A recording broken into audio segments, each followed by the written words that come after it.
اسی لیے صحابہ کا یہ نعرہ تھا جب تک بکے نہ تھے تو کوئی پوچھتا نہ تھا، یا رسول اللہ تم نے خرید کر ہمیں انمول کر دیا۔ سبحان اللہ، نبی پاک صلی اللہ تعالیٰ علیہ وسلم کی غلامی میں آنا تمہارے لیے شرط عزت ہے، تمہارے مقام کے عروج کی ایک بہت اعلیٰ ضمانت میں دیتا ہوں، ایک بار اس نبی پاک کے اخلاق کی طرف آ جاؤ، بک جاؤ اس بازار میں، دنیا تمہاری کیا تمہارے جوتیوں کی بھی قیمت نہیں لگا سکتی، وہ تمہیں خرید نہیں سکے گی۔ عزیزان گرامی، حضور پاک صلی اللہ تعالیٰ علیہ وسلم سے محبت کیسی ہو، کیسی ہو؟ حضرت عمر کے بارے میں میرے آقا نے کیا فرمایا، سنو۔ حضرت عمر سے پوچھا، اے عمر تم مجھ سے کتنی محبت کرتے ہو؟ حضرت عمر نے کہا، یا رسول اللہ صلی اللہ علیہ وسلم اپنی اولاد، اپنے ماں باپ، اپنے مال سب سے زیادہ آپ سے محبت کرتا ہوں، جان سے زیادہ نہیں، جان سے زیادہ نہیں۔ میرے آقا نے فرمایا، عمر تمہارا ایمان ابھی مکمل نہیں ہوا، تمہارا ایمان ابھی مکمل نہیں ہوا۔ حضرت عمر ابن خطاب پھر کہتے، یا رسول اللہ آپ گواہ ہو جائیں، آج سے عمر اپنی جان سے زیادہ آپ سے محبت کرتا ہے، سبحان اللہ، جان سے زیادہ محبت کرتا ہے۔ میرے عزیزو، یہ صرف اور صرف زبانی جمع خرچ نہیں، صحابہ جو بولتے تھے وہ کر کے بھی دکھاتے تھے۔ تم نے کہا ہے، میں آپ سے سوال کرتا ہوں، آپ کو رسول اللہ صلی اللہ تعالیٰ علیہ وسلم سے کتنی محبت ہے؟ اپنی اولاد سے زیادہ محبت ہے؟ اپنے مال سے زیادہ محبت ہے؟ اپنے ماں باپ سے زیادہ محبت ہے؟ اپنی جان سے زیادہ محبت ہے؟ سنو، اگر تم نے ہاں کہا تو پھر اب تمہارا ضمیر تم سے پوچھے گا، تمہارا دل تم سے پوچھے گا، جب نام مصطفیٰ کی بات آئے تو پھر تم پہلے بیوی سے کیوں پوچھتے؟ جب حضور پاک کی عزت پر بات آئے تم پھر اپنے ماں باپ کے پاس کیوں جاتے ہو؟ تم پھر اپنے اولاد کا چہرہ کیوں دیکھتے ہو؟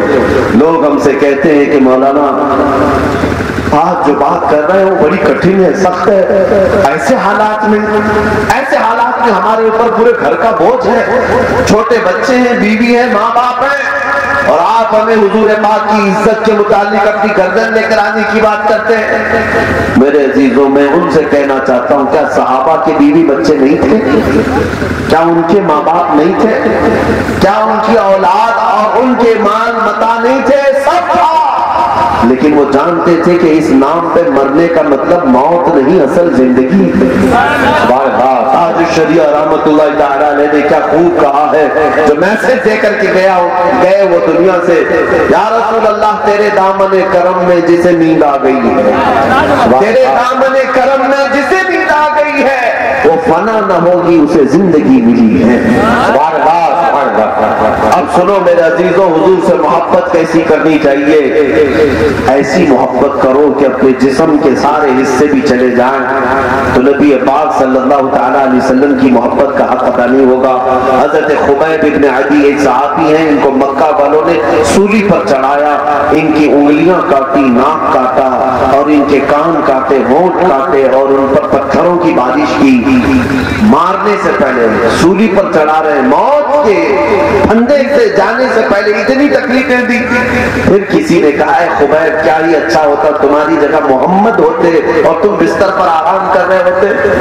حضرت خبیب کو جلال آیا، سب کٹا ہوا ہے، جسم پر خون ہے، اس کے باوجود کہتے ہیں، اے ظالمو تم کہتے ہو محمد میری جگہ ہوتے، قسم میرے خدا کی اگر اس خبیب کے اور 1000 ٹکڑے کر لو مجھے گوارا ہے، لیکن میرے حبیب کے تلووں میں کانٹا چبھے وہ بھی مجھے گوارا ہے، ان کے تلووں میں کانٹا چبھے مجھے وہ بھی برداشت نہیں۔ میرے عزیزو، یہ زندگیاں کس کے لیے رکھی گئی؟ ہماری یہ گردنیں کس کے لیے رکھی گئی؟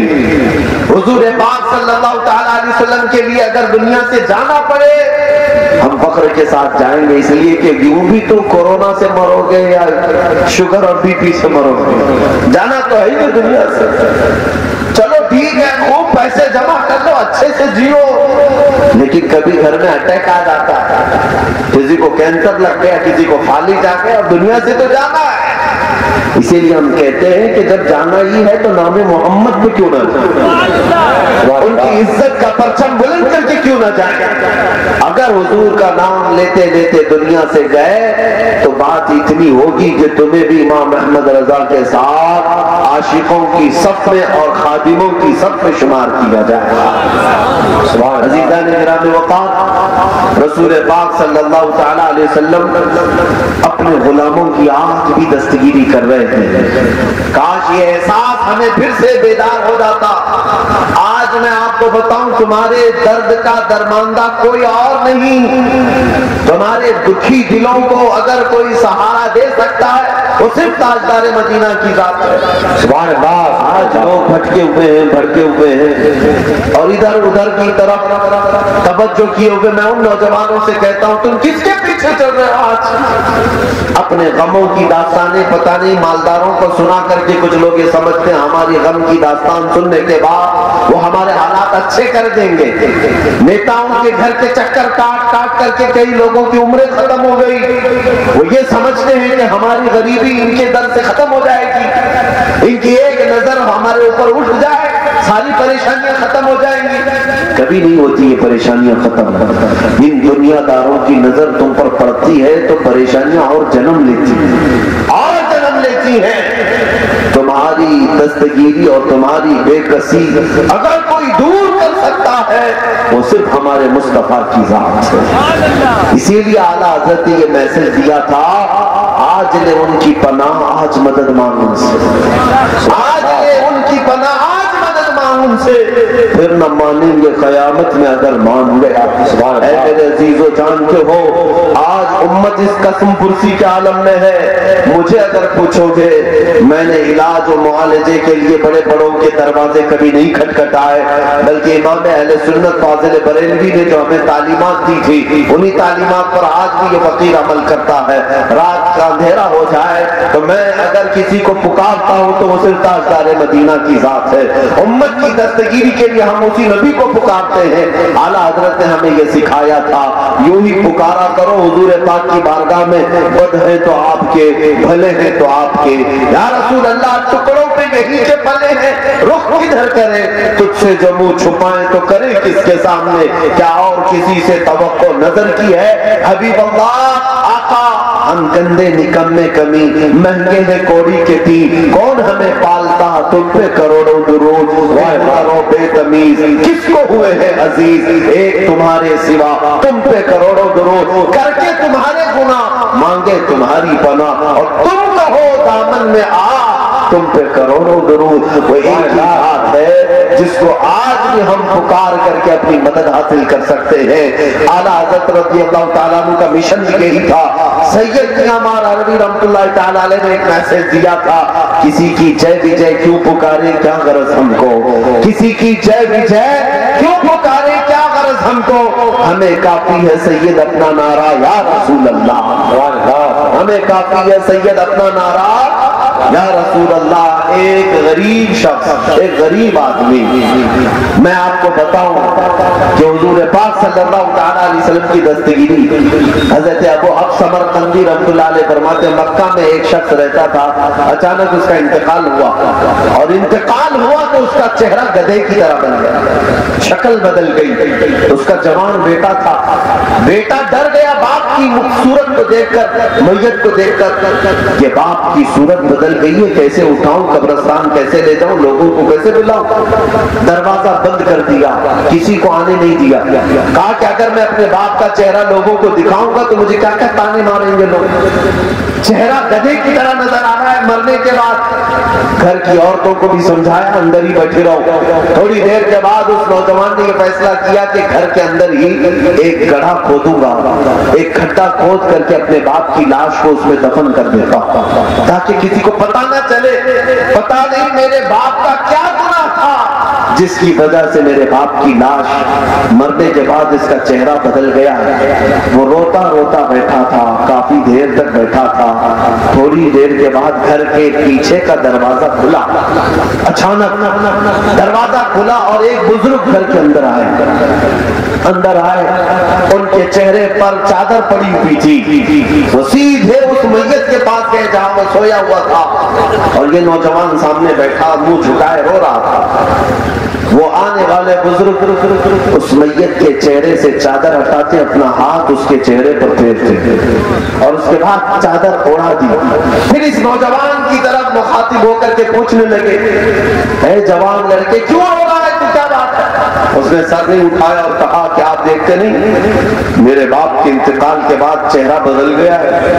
چہرہ کس طرح جانور کی طرح نظر آنے لگا. میں کیسے آپ میرے باپ کی لاش کو غسل کفن دفن دوں, لوگوں کو کیسے بلاؤں؟ تو آنے والے بزرگ نے کہا کچھ بھی تو نہیں, تیرے باپ کا چہرہ اچھا ہی تو ہے. وہ نوجوان اٹھتا ہے, جا کر چادر ہٹا کر دیکھا, اس کے باپ کا چہرہ چاند کی طرح چمک رہا ہے. سبحان اللہ. جو صبح موت کے وقت بدلا ہوا تھا, تو خوشی کے مارے جھومنے لگا, میرے باپ کا چہرہ اچھا ہو گیا, میرا باپ کا چہرہ خوبصورت ہوا, اب سب کو بلاؤں گا. اسی اثنا میں وہ بزرگ پیچھے کے دروازے سے نکل گئے. اب یہ دوڑتا ہوا پیچھے تک گیا اور جا کر کے پکڑ لیا ان کے دامن کو. کہا آپ نے کتنا بڑا احسان کیا میرے اوپر, میں نے کسی کو نہیں بتایا تھا اور آپ پیچھے کے دروازے سے میرے گھر آئے. آپ کون ہیں؟ فرشتے ہیں, بزرگ اللہ کے ولی ہیں, کون ہیں؟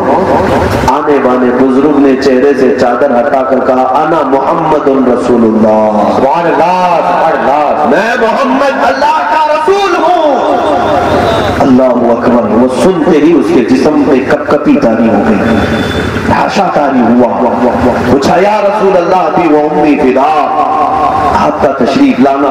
میرے آقا صلی اللہ تعالی علیہ وسلم نے ارشاد فرمایا, اے جوان, تیرے باپ کا ایک گناہ کچھ ایسا تھا جس سے اللہ ناراض تھا, اللہ غضبناک تھا, اور مولا تعالیٰ نے موت کے بعد اس کا چہرہ بدل دیا. لیکن تیرے باپ کی ایک ادا بڑی اچھی تھی. کیا تھی؟ سنو. حضور فرماتے ہیں تیرے باپ کی ایک ادا اچھی تھی کہ تیرا باپ اس وقت تک بستر پہ سوتا نہیں تھا جب تک رات میں 100 بار مجھ پر درود نہیں پڑتا.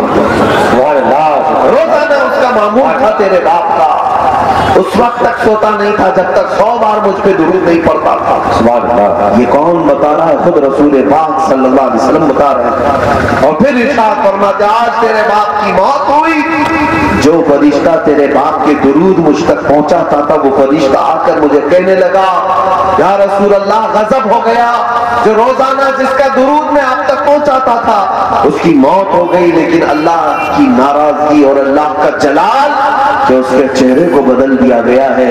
اگر آپ کی مدد اس بندے کے ساتھ نہ ہو تو درود پڑھنے والے کو بھی دنیا تانا مارے.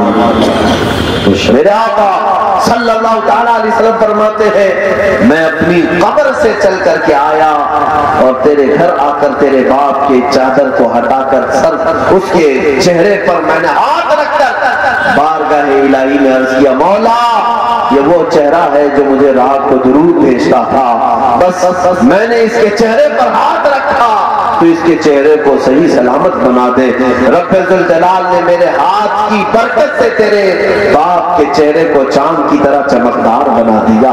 یہ کہہ کر میرے آقا صلی اللہ علیہ وسلم تشریف لے گئے. میرے عزیزوں جس بزرگ نے اس حکایت کو نقل کیا اور پھر ارشاد فرمایا کہ آج بھی اگر ہماری کوئی دستگیری کرتا ہے تو وہ تاجدار مدینہ کی ذات ہے, صرف میرے آقا صلی اللہ علیہ وسلم کی ذات ہے. اے مسلمانوں تم کیا سمجھ بیٹھے ہو آج لوگوں کی ناراضگی, لوگوں کے روٹھنے کا تو تمہیں خوف ہوتا ہے. اصل بات تو دیکھنی چاہیے اپنا سب کچھ گنبد خضرا کل بھی تھا اور آج بھی ہے. اس بات پر اگر عمل ہو جائے کہ نبی پاک صلی اللہ تعالیٰ علیہ وسلم سے ہماری زندگی وابستہ ہے, اگر غریبی آئے تو انہیں پکاریں گے, غم آئے تو انہیں پکاریں گے, اور درد آئے تکلیف آئے تو اسی رسول کو یاد کریں گے, تو پھر دیکھنا وہ نبی پاک کبھی تمہارا ہاتھ نہیں چھوڑیں گے, وہ کبھی تمہارا ہاتھ نہیں چھوڑیں گے. آپ نے روایات میں نہیں پڑھا کہ حضور پاک صلی اللہ تعالیٰ علیہ وسلم اپنے مکان سے باہر کہیں تشریف لے جا رہے تھے, بیچ راستے میں ایک شکاری نے ہرن کو شکار کر کے پھانس رکھا تھا اور ہرن اپنے روتی آنکھوں سے میرے آقا کو فریاد کر رہی تھی, بلا رہی تھی. نبی پاک اس کے پاس گئے, کان لگا کر کے سنا تو ہرن کہہ رہی تھی اس کے 2 چھوٹے بچے ہیں جو